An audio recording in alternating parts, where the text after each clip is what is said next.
He drove 5 hours to walk his daughter down the aisle, but the moment he arrived, she whispered, "Dad, you're not invited. Please leave." What looked like heartbreaking rejection was actually the beginning of a carefully planned conspiracy involving power, reputation, and a secret that could destroy an influential family. Stay until the end, and don't forget to subscribe for more unforgettable calm dad stories. My name is Richard Veldrick, and until the day of my daughter's wedding, I believed there was nothing that could separate us completely. Life had tested our relationship many times over the years, especially after her mother and I divorced when Evelyn was only 10 years old. We lived in different cities, celebrated birthdays on different weekends, and learned to make the best of holidays that never followed the calendar exactly. Even so, we never stopped talking. We called each other every Sunday evening. We shared photos of ordinary moments. She knew I would always answer her phone calls, whether she needed advice or simply wanted someone to listen.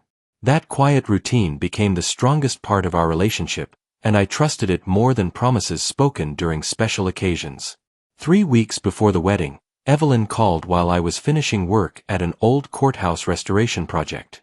I still remember wiping dust from my hands before answering because I didn't want to leave fingerprints on my phone. The excitement in her voice immediately made me smile. "Dad," she said, laughing, "you'd better not be late this time." "I was only late once," I replied. "You were 40 minutes late. The traffic deserved the blame. No excuses at my wedding." We both laughed, and for nearly an hour she told me about the lakeside estate where the ceremony would be held. She described the flower arrangements, the outdoor aisle overlooking the water, and the music she had carefully chosen. She even asked me to arrive early because she wanted us to have coffee together before the guests began arriving. That conversation stayed in my mind during every mile of the drive to the wedding. The morning finally arrived beneath clear blue skies. I left home before sunrise, carrying a neatly wrapped wooden keepsake box that I had crafted by hand over several weekends. Inside were photographs from every important chapter of Evelyn's life, along with handwritten letters I had never found the courage to give her before.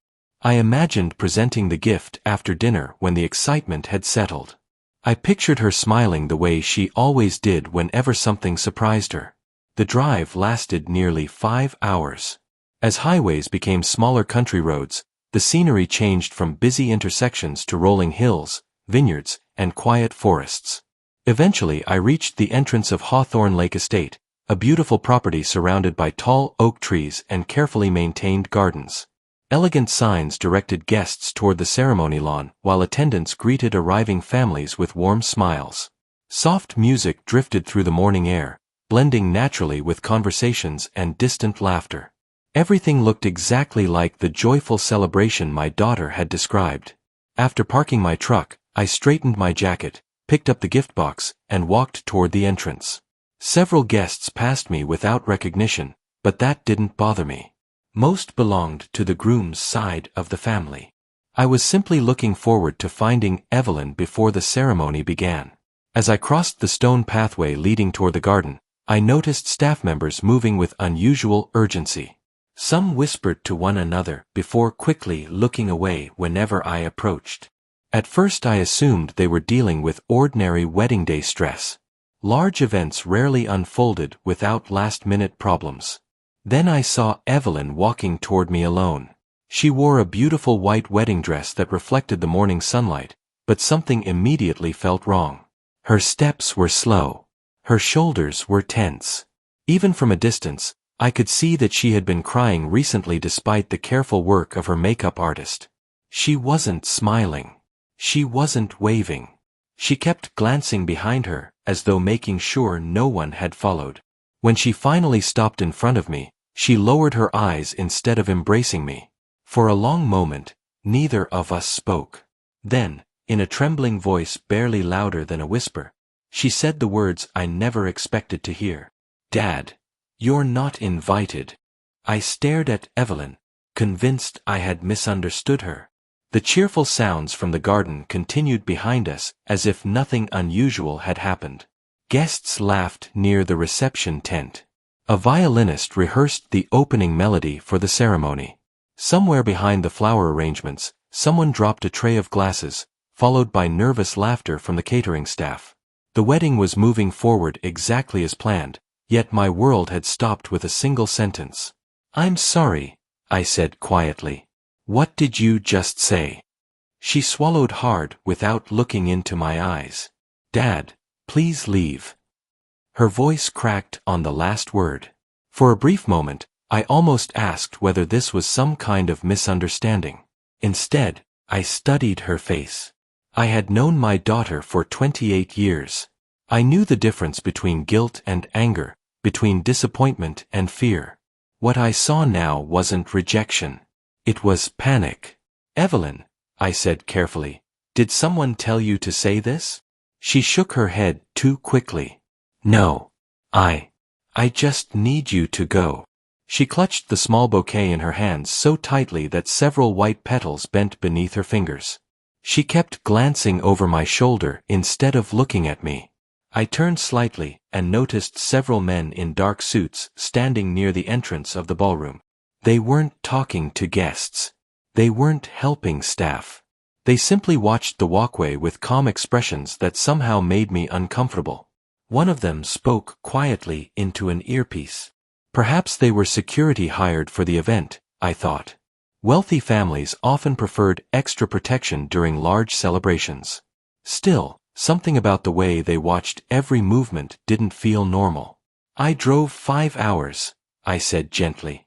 "You called me yourself 3 weeks ago." "I know. You asked me to arrive early." "I know. You wanted coffee together." She closed her eyes for a second, as if the memory hurt. "I remember everything." Before I could say another word, she stepped closer until we were standing only inches apart. Anyone watching from a distance would have assumed she was simply fixing my tie or greeting me quietly. Instead, she slipped a folded piece of paper into the inside pocket of my jacket. Her hand trembled. "Don't open it here," she whispered so softly that I barely heard her. Then, almost immediately, she took a step backward. Her expression changed. The sadness disappeared behind a practiced smile that looked completely unnatural. "Thank you for understanding," she said loudly enough for nearby guests to hear. It sounded rehearsed. Almost like she wanted someone else to hear those exact words. I suddenly became aware that conversations around us had grown quieter. Several people had turned toward us without pretending otherwise. The men near the ballroom entrance remained perfectly still. Whatever was happening, it wasn't only between Evelyn and me. I forced myself to nod. "If that's what you want," I replied. She gave the smallest possible shake of her head, so slight that anyone else would have missed it. But I didn't. She didn't want me to leave. She wanted me to pretend that I believed her. There was an important difference. I turned around without arguing. Every instinct inside me wanted to demand answers, but raising my voice would only make things worse. If someone truly expected a public confrontation, I refused to give them one. I carried the wooden keepsake box back toward my truck at the same steady pace I had used when arriving. As I reached the parking area, curiosity almost overwhelmed me. I wanted to read the note immediately. Instead, I remembered her warning. "Don't open it here." So I placed the gift box carefully on the passenger seat, started the engine, and drove away from the estate without looking back. Only after reaching a quiet overlook beside the lake several miles away did I stop the truck.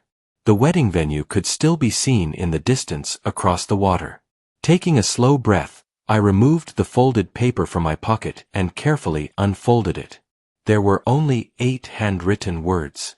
"Don't argue. They're recording everything. Trust me today." I read the sentence 3 times. Then I looked back toward the distant estate. For the first time that morning, I realized my daughter hadn't rejected me at all. She had warned me. I folded the note carefully and slipped it back into my jacket pocket. The 8 words were simple, but they completely changed the meaning of everything that had happened at the wedding entrance. Evelyn hadn't been trying to push me away. She had been trying to protect me from something I still couldn't see. The question was no longer why my daughter had asked me to leave. The real question was who wanted me gone badly enough to force her into saying those words. I stayed at the overlook for nearly 20 minutes, watching the distant estate across the lake. Cars continued arriving. Guests wandered through the gardens. Everything appeared peaceful from where I sat, but appearances had fooled me once already that morning. I wasn't about to trust them again. Driving home suddenly felt like surrendering before understanding the truth. Instead, I searched my phone for nearby accommodations and found a small family-owned motel less than 10 minutes from the wedding venue. It wasn't fancy, but it overlooked the lake and gave me a clear view of the only road leading to the estate. If something unusual happened, I wanted to be close enough to notice. The motel owner, an elderly woman named Gloria, handed me an old-fashioned brass key instead of a plastic card. "Here for the wedding?" she asked politely. I hesitated for only a moment. I was. She smiled kindly without asking another question. Sometimes strangers showed more wisdom than close friends by knowing when silence was the best response. After settling into the room, I placed the keepsake box on the small desk near the window. Looking at it made my chest tighten. I had spent weeks carving every detail by hand, imagining Evelyn opening it with excitement. Now it remained unopened, almost as confused as I felt. The afternoon passed slowly. From my window, I could occasionally see vehicles entering and leaving the estate. Delivery vans came and went. A limousine arrived shortly before sunset. Several black SUVs remained parked near the main entrance far longer than ordinary guest vehicles. Their windows were heavily tinted, making it impossible to see who was inside. Around 6 o'clock that evening, someone knocked on my motel door. The knock was cautious. 3 slow taps. Not the confident rhythm of hotel staff. I looked through the peephole before unlocking the door. A woman in a navy blue blazer stood outside holding a leather folder against her chest. She appeared to be in her early 40s, with tired eyes that suggested she hadn't slept much the previous night. "Mr. Richard Veldrick?"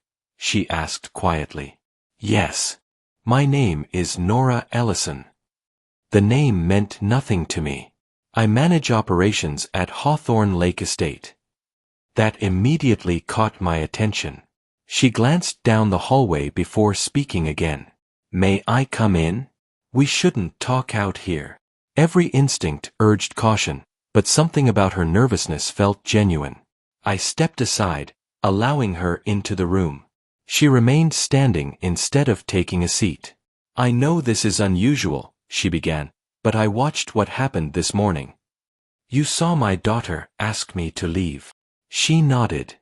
"I also saw what happened before you arrived." I waited without interrupting.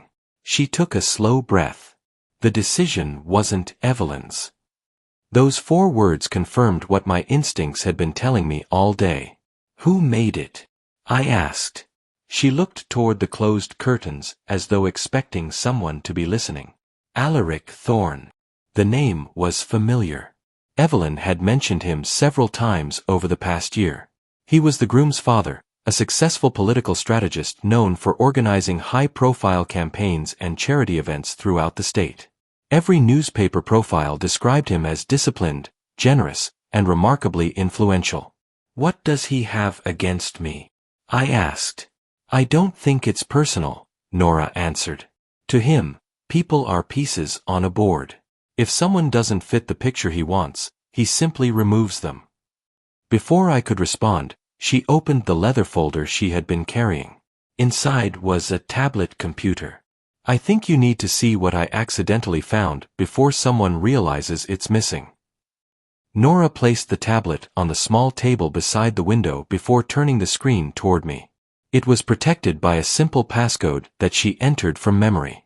Within seconds, a scheduling program filled the display with dozens of color-coded appointments connected to the wedding. At first glance, everything looked ordinary. Florists, photographers, musicians, transportation, catering, and security had all been carefully organized. It was exactly what I expected from a professionally managed event. "Look closer," Nora said. She opened the revision history attached to the schedule. Every change made during the previous 2 weeks appeared in chronological order. Guest arrivals had been adjusted. Security routes had been rewritten. Photography positions had been changed. Even the timing of family portraits had been rearranged. One name appeared over and over beside nearly every modification. Alaric Thorne. He insisted on approving everything personally, Nora explained. At first we thought he was simply being thorough. Then he began replacing vendors who questioned his decisions. She opened another file. This one contained internal messages between the estate management team. Several employees had complained that Alaric ordered temporary security guards who were not part of the venue's regular staff. He refused to explain why they were needed, only saying they answered directly to him. I immediately remembered the men in dark suits near the ballroom entrance. They weren't protecting the guests, I murmured. Nora slowly nodded. They were watching specific people. She tapped another folder. Hidden beneath ordinary scheduling documents was a reservation for a ballroom immediately following the wedding ceremony. The title simply read, Private Presentation. What presentation? I asked. The ballroom was booked for invited media representatives. I frowned. I thought this was a family wedding. So did I. She opened another attachment containing seating arrangements. The first 2 rows were reserved for journalists, local business leaders, campaign donors, and public relations consultants. Not close relatives. Not lifelong friends. People connected to politics and influence. The wedding was only the beginning, Nora said quietly. Something else was always planned afterward. Before I could ask another question, she hesitated. There's one more thing. She navigated through several archived files before stopping at a deleted document that had somehow escaped permanent removal. It contained a guest list. My name appeared near the top. A bold red line crossed it out. Beside it was a typed instruction. Remove before arrival. Avoid confrontation if possible. No explanation. No signature. Just that sentence. A strange calm settled over me. The instruction wasn't emotional. It wasn't written by someone acting out of anger. It was a calculated decision. Someone had planned my exclusion long before the wedding day.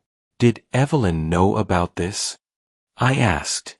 I don't think she did until recently, Nora replied. She argued with Alaric 2 nights ago behind the reception hall. I wasn't trying to eavesdrop, but I heard raised voices while checking the outdoor lighting. What did they say? I couldn't hear everything, but I clearly heard your daughter asking why your name had disappeared from the guest list. And Alaric told her that some sacrifices were necessary for the family's future. The room fell silent. Those words stayed with me, not because they explained everything, because they explained almost nothing. People who believed others were sacrifices usually imagined themselves as heroes. They rarely admitted what they were really protecting. Nora closed the tablet and looked directly at me. I've managed weddings here for almost 12 years. Families argue. Guests cancel. Plans change. But I've never seen a father quietly erased from his own daughter's wedding without a reason. Before I could answer, her phone vibrated. She glanced at the screen. The color immediately drained from her face. They know this tablet is missing, she whispered. Almost at the same moment, headlights swept across the motel curtains from the parking lot outside. Neither of us moved. Then someone stepped out of a black SUV and walked slowly toward my room. The headlights remained fixed outside my motel room as Nora and I stood without speaking.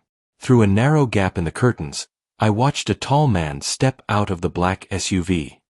He wore a dark gray suit, carried no visible badge, and moved with the confidence of someone who expected doors to open before he reached them. Another man stayed behind the wheel with the engine running. Nora took one quick look through the window and whispered, "That's not one of the venue's employees." A slow knock echoed against the door. 3 firm taps.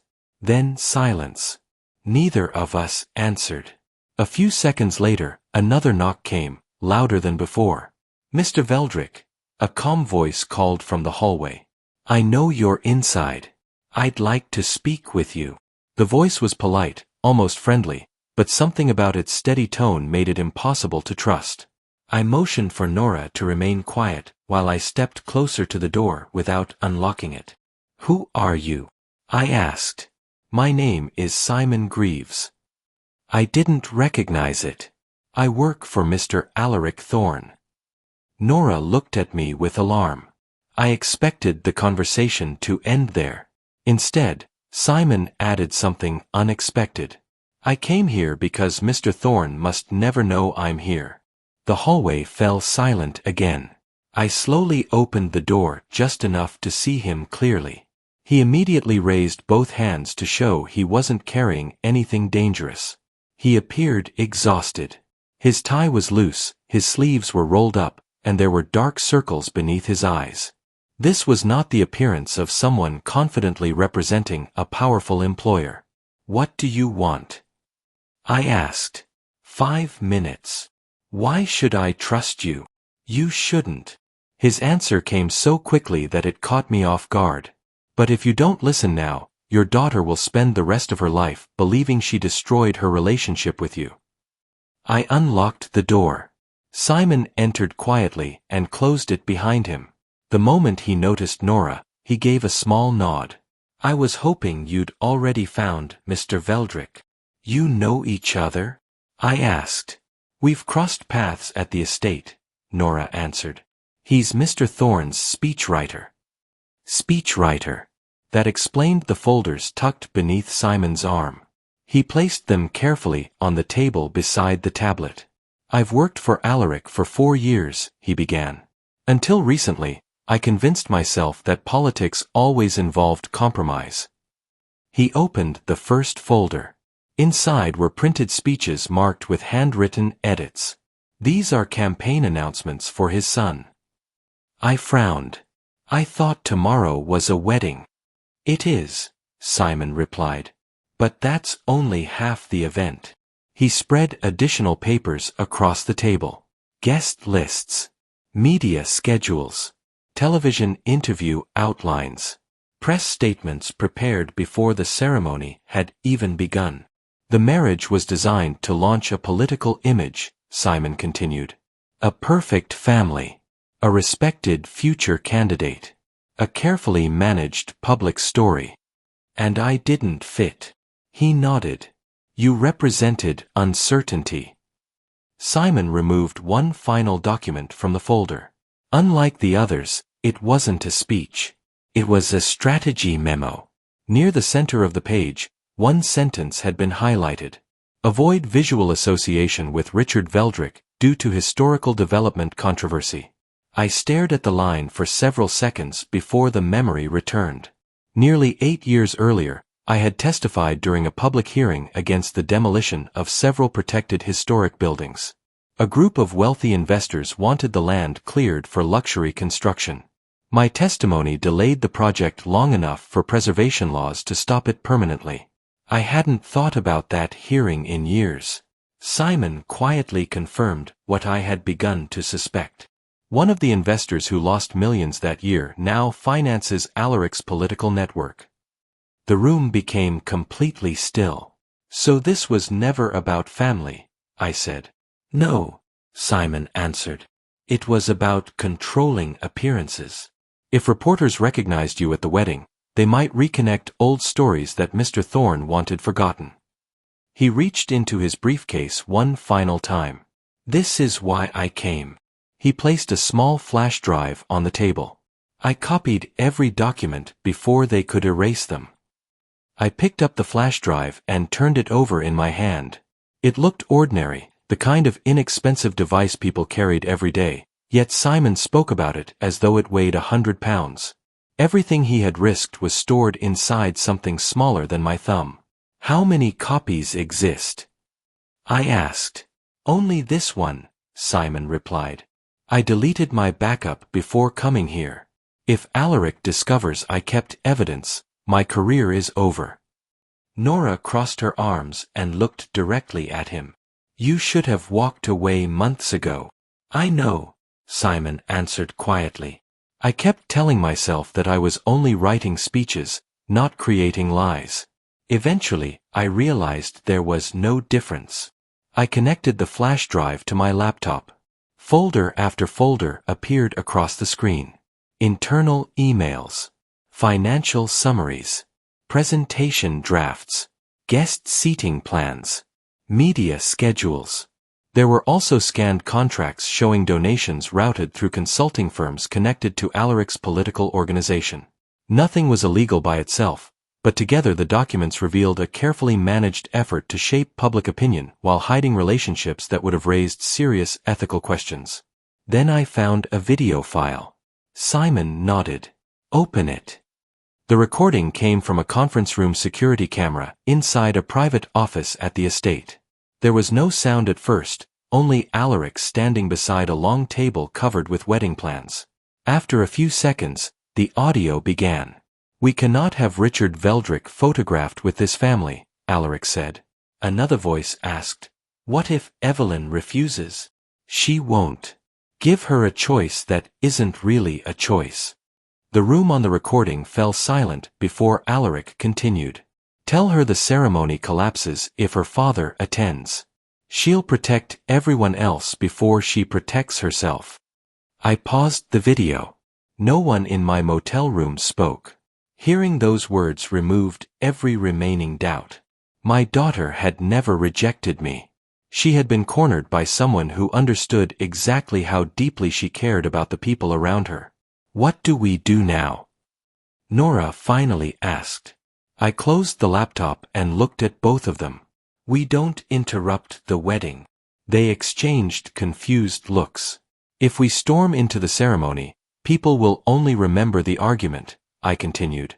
Alaric expects an emotional confrontation. I'm not giving him one. So what's your plan? Simon asked. We wait until he begins the presentation he cares about most. The following afternoon, the wedding ceremony concluded exactly as planned. Evelyn and her husband exchanged vows beneath the oak trees while guests applauded. I watched from a quiet public walking trail overlooking the lake, far enough away that no one at the estate noticed me. It wasn't where a father dreamed of standing on his daughter's wedding day, but it was where I needed to be. An hour later, journalists and invited guests gathered inside the ballroom for Alaric's highly anticipated announcement. Nora, still working as operations manager, quietly informed the event technician that updated presentation files had arrived moments earlier. The technician never questioned her authority. When the projector illuminated the enormous screen, Alaric smiled confidently and walked toward the stage. His smile disappeared almost immediately. Instead of campaign slogans, the first image displayed the internal strategy memo bearing my name. The next slide showed the altered guest list. Then the donor records. Then the video recording. Gasps echoed throughout the ballroom. Journalists stood from their seats, raising cameras before Alaric could react. Questions flew across the room faster than anyone could answer them. Several donors quietly slipped toward the exits. Others remained frozen, staring at the screen in disbelief. At that moment, Evelyn looked toward the ballroom entrance where I had finally stepped inside. She crossed the room without hesitation. There were no speeches, no dramatic apologies. She simply wrapped her arms around me and whispered, "I'm sorry, Dad." I hugged her back and smiled. You never needed to apologize. 3 months later, Alaric's campaign collapsed before it officially began. Investors withdrew their support, business partners distanced themselves, and invitations that once arrived every week quietly stopped. He wasn't defeated by revenge. He was defeated by the truth he had spent so much effort trying to hide. As for Evelyn and me, we decided to create a new memory together. On a quiet Sunday afternoon, we shared coffee by the same lake where I had first unfolded her handwritten note. This time there were no cameras, no speeches, and no one telling us where we belonged. Sometimes staying calm is not a sign of weakness. Sometimes it is the strongest decision a father can make because patience allows the truth to arrive before anger destroys the chance to hear it. Thank you for spending this time with me. If this story touched your heart and you enjoy meaningful family stories filled with unexpected twists and lasting lessons, please like this video, subscribe to the channel, and turn on notifications so you won't miss the next Calm Dad story. Until next time, take care of yourself and the people you love.